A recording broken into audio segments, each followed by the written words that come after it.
దీనిలో గతంలో సన్న రకాలు 25 లక్షల ఎకరాల్లోనే ఉండేది.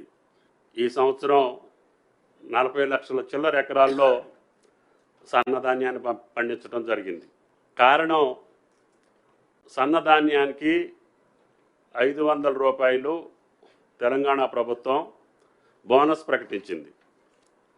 బోనస్ ప్రకటించడానికి కూడా కారణం, పేదలకు ఇచ్చేటటువంటి రేషన్ బియ్యం కూడా రేపు సంక్రాంతి నుండి సన్న బియ్యమే ఇవ్వాలి. అదేవిధంగా సోషల్ వెల్ఫేర్ కానీ, గురుకులాలు కానీ, అన్ని సంక్షేమ హాస్టల్స్ కూడా పిల్లలందరికీ సన్న బియ్యం ఇవ్వాలనేటటువంటి రాష్ట్ర ప్రభుత్వం యొక్క ఆకాంక్ష, కోరిక మేరకి ఈనాడు రాష్ట్ర ప్రభుత్వం బోనస్ ప్రకటించింది. దీనిలో గతంలో సన్న రకాలు 25 లక్షల ఎకరాల్లోనే ఉండేది. ఈ సంవత్సరం 40 లక్షల చిల్లర ఎకరాల్లో సన్నధాన్యాన్ని పండించడం జరిగింది. కారణం, సన్నధాన్యానికి 500 రూపాయలు తెలంగాణ ప్రభుత్వం బోనస్ ప్రకటించింది.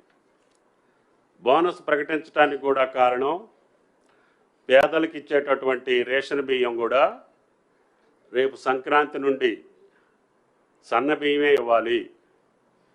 అదేవిధంగా సోషల్ వెల్ఫేర్ కానీ, గురుకులాలు కానీ, అన్ని సంక్షేమ హాస్టల్స్ కూడా